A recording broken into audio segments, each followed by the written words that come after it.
Üniversiteye başörtüsüyle giremediği için psikolojisi bozulan kızlarımızı gözümüzün önüne getirin.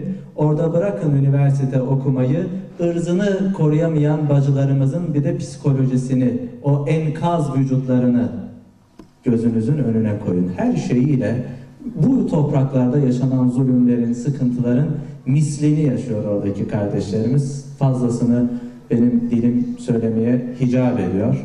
İnşallah düzeleceğiz. Neyle düzeleceğiz? Allah'ın ipine sımsıkı sarılmakla düzeleceğiz. Kıymetli hocamız buyursunlar efendim. Euzubillahimineşşeytanirracim. Bismillahirrahmanirrahim. Elhamdülillahi Rabbil alemin. Vessalatu vesselamu ala Resulina Muhammedin ve ala alihi ve sahbihi ecma'in. Esselamu aleyküm ve rahmetullahi ve berekatuhu. Muhterem kardeşlerimiz, tekrar biz de sizlere hoş geldiniz diyoruz. Müceddit Kur'an ve Sünnet Vakfı adına biz de sizleri tebrik ediyoruz, hoş geldiniz diyoruz. Bizler Zeytinburnu'nda beraberce bu vatanda yaşadığımız gibi Zeytinburnu'da da beraberce yaşamış oluyoruz. Beraberce aynı havayı teneffüs ediyoruz. Aynı ortamı paylaşıyoruz. Aynı dertleri paylaşıyoruz inşallah. Her duamızda, niyazımızda bütün İslam alemini, zulüm altında eğilen bütün kardeşlerimizi unutmamaya çalışıyoruz. Cenab-ı Hak inşallah bu niyazları bir gün tahakkuk ettirecektir. Dualar boşa gitmeyecektir. İlla ki Mevla Teala hiçbir zulmü abad etmez. Mutlaka sonunda berbat olur. Ama ve lakin buyurulduğu gibi Müslümanların kendilerine dönmesi lazım. Müslümanların İslam'a dönmesi lazım. Gerçek İslam'a dönmek lazım. Ortamda takip ediyorsunuz. İslam aleminde büyük bir kargaşa var. Herkes ehl-i sünnet olduğunu iddia ediyor. Herkes hak yolda olduğunu iddia ediyor. Herkes kendisinin salih olduğunu, düzgün olduğunu, isabetli olduğunu anlatıyor. Ama maalesef ortada İslam alemi paramparça. Müslümanlar birbirinden tamamen uzaklaşmış, nefret içinde, savaş içinde. Allah Allah diyen adamlar birbirini öldürüyor. Bu ortama Müslümanlar çekildi. Neden? İşte وَاَعْتَصِمُوا بِحَبْلِ اللّٰهِ جَمِيعًا Allah'ın ipine sımsıkı sarılın. Parça parça olmayın. Tefrikaya düşmeyin. Gücünüz gider. Düşman size galip olur. Perişan olursunuz diye Cenab-ı Hak bunları Kur'an'ında Efendimiz beyanıyla bize beyan etti. İslam alemi asıl olan ehl-i sünnetin asırlarca Efendimiz Aleyhisselam'dan itibaren, asr-ı saadetten itibaren dönem dönem, asır asır ve Osmanlı ecdadımızın yakın tarihimizde tatbik ederek günümüze kadar ulaştırdığı şekilde asıl ehl-i sünnetin anlayış ve yaşayış tarzını kaybettiği için, İslam birliğini kaybettiği için, gerçek İslam'ı kaybettiği için nüfus kağıdında kalan İslam, surette kalan İslam, görüntüde kalan İslam düşmanlara karşı asla ve kata bir tesir etmiyor, korku vermiyor. Halbuki Nebi sallallahu aleyhi ve sellem ne buyuruyor? Bana 5 şey verildi. Nusretü bir rubi ila mesileti şehir. Bir aylık mesafeden düşman benim ismimi duyduğu zaman korkar. Şimdi Müslüman terörist oldu, Müslüman dünyacı oldu, Müslüman kapitalist oldu, maddeci oldu maalesef. Önce kendimize dönmemiz lazım muhterem kardeşlerimiz. Biliyorsunuz bizim muhterem şeyhimiz, hocamız, büyüğümüz Mahmud Efendi Hazretleri, Allah-u Teala uzun ömürler versin kendisine. Her daim söyler, ayet-i kerimeyi okur. Vel teküm minkum ümmetun yedune ilel hayr ve emrune bil maruf ve enhevne anil münker ve ulaike humul müflihun. İçinizden bir topluluk olsun. Özel bir topluluk. Bunlar iyiliği emreder, kötülükten men eder. Bunlardır işte asıl kurtulanlar. Bu ulema topluluğudur. Şu anda İslam aleminin en büyük ihtiyacı top, tüfek, tank değil.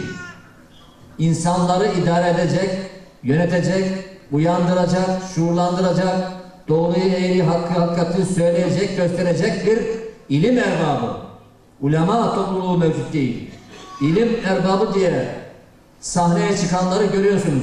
Kimisi kaderi inkar ediyor, kimisi şefaati inkar ediyor, kimisi maneviyatı inkar ediyor, kimisi kabir azabını inkar ediyor, kimisi İsa Aleyhisselam'ın gelişini inkar ediyor. İnkar, inkar, inkar.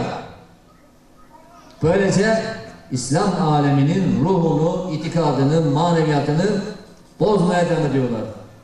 Bu olay 1980'den evvel yoktu. 80 ihtilalini bilenler sağ sol davası falan filan. 80'den sonra düdük çaldı. Herkes silahı bıraktı. Oturdu aşağı. Sonra ne oldu?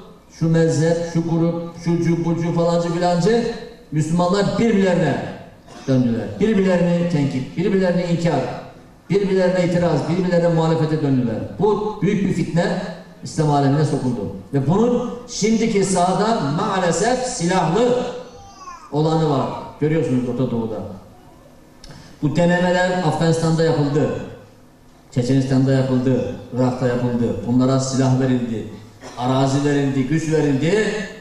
Sonra ne yapıldı? Birkaç sene sonra Amerika bütün Orta Doğu'ya, Avrupa, Irak'a, Afganistan'a, Çeçenistan'a bütün küfür çeşitli yollardan bildirerek o cihat diye bağıran adamları ve düzenlerini darmadan ettiler. Şimdi aynı oyun Suriye'de yapılıyor. Belli kesimlere İslam adına silah veriyorlar, güç veriyorlar, destek veriyorlar ve onlara sahipsiz kalan insanları gönderiyorlar. Gençleri, aramızda bulunan insanları o tarafa yönlendiriyorlar. Cihat diyerek kaliteli, bilgili, becerikli insanları aramızdan çekip alıp orada tüketiyorlar. Buna dur demenin yolu Kur'an'a dönmek, ehl-i sünnete dönmek, ilimle meşgul olmak, dünyevi işlerimizle beraber İslami ilimleri canlandırırsak Allah-u Teala'nın yardımı o zaman gelecektir. İn tensurullah yensurkum ve yusebbit akdamakum. Eğer Allah'ın dinine yardım ederseniz Allah da size yardım eder. Ayaklarınızı sabit tutar. Yoksa tabii ki maddi yöntemler olacak. O sahada bak birçok dernekler var, kuruluşlar var, çeşitli organizeler var fakat neticeye varamıyoruz. Ruh olmayınca beden bir işe yaramaz. Ruh, iman ve ameli salihle ayakta durur. Bu da ancak ilimle, Kur'an'la, sünneti öğrenip yaşamakla olacaktır. Bu tarafımızı eğer ayağa kaldırabilirsek o zaman İslam aleminde genç var, mücadele edecek insanlar var, para var, petrol var, her şey var. Fakat bunları bir araya toparlayıp helvayı yapıp bize yedirecek ustalar lazım. O yüzden kardeşler bilhassa civarımızda bulunan Asya'dan gelen bütün ülkelere, özellikle Doğu Türkistan'daki kardeşlerimize sesleniyoruz. Sizleri her mahallede mescidimiz var. Ücretsiz Kur'an eğitimi, ilmihal eğitimi, hadis-i şerif, fıkıh, tefsir. Böylece kendimizi şu televizyondan, şu sokaktan, şu bağırma çağırma işinden, hayırdan alalım. Gerçek İslam'a dönelim ve Allah'ın yardımı Allah'ın izniyle ummadığımız taraftan gelecektir. Bizler de gençler gibi 78'lerde, 77'lerde, 74'lerde meydan bağırıyorduk. Tek yol İslam, İslam gelecek, şeriat gelecek. Nerede? Ne zaman ki Mahmud Efendi'yi duyduk, İslam kalbimize yazılması lazım. Gözümüze yazılması lazım. Cebimize yazılması lazım. Her şeyimiz İslam'a göre olması lazım ki İslam kardeşliği canlansın. Gerçek İslam ortaya çıksın. Sahtekarlara fırsat kalmasın. O yüzden kardeşler bunu az konuşalım, çok anlayın. Hocamıza, Metin hocamıza zaman bırakmamız için kısa kesiyorum. Biz vakıf olarak bütün kardeşlerimizi, Afganistan'dan gelenleri, Tacikistan'dan gelenleri, Türkmenistan'dan gelenleri, Doğu Türkistan'dan gelenleri, Kazakistan, kim olsa olsun, hepsini ehl-i sünnetin ortak anlayışına davet ediyoruz. Bu yol tarafsız olarak sizleri aynı hizmette kucaklaşmaya davet ediyoruz. Böylece İslam kardeşliği bu şekilde temel sağlam olursa bunun üzerine yapılan siyasi çalışmalar, teknik çalışmaların kısa zamanda netice vereceğini Allah'ın izniyle umuyoruz, ümit ediyoruz. Cenab-ı Hak bu hizmetlerde sizleri de bizleri de muvaffak eylesin. Yanlışlara, gençlerimizi, kızlarımızı, çoluğumuzu, çocuğumuzu yanlış kişilerin eline kaydırmamak için mutlaka sağlam bünyeye, sağlam yapıya dönmemiz için bu hususa parmak basarak söylemeye çalışıyorum. İnşallah Nezir kardeşimiz de sizlerden bize haberler getiriyor. Sizleri de aynı şekilde bu olayda hizmete ortak olmaya davet ediyorum. Böylece bir anda Müslümanlar damlalar birleşip derya olacaktır. Düşmana karşı yekvücut olursak Allah'ın izniyle heybet onları korkutur. Allah'ın izniyle Cenab-ı Hak kapı açar inşallah. Mevla Teala ummadığımız kapılar açsın. Kardeşlerimizi, bütün İslam alemindeki özellikle Suriye'de yan başımızdaki olayları tez zamanda söndürecek bir güç kuvvet Cenab-ı Hak nasip etsin. Sizleri ve bizleri İslam alemini tez zamanda Kur'an'ın nuruyla, İslam'ın nuruyla nurlandırarak bütün İslam'a, İslam alemine, bütün dünyaya ilaç olacak, çare olacak bir yapıya, konuma ulaştırsın Cenab-ı Hak. Allah razı olsun, gelin mübarek olsun. Hepinizi hürmetle selamlıyorum. Esselamu Aleyküm ve Rahmetullahi ve Berekatuhu.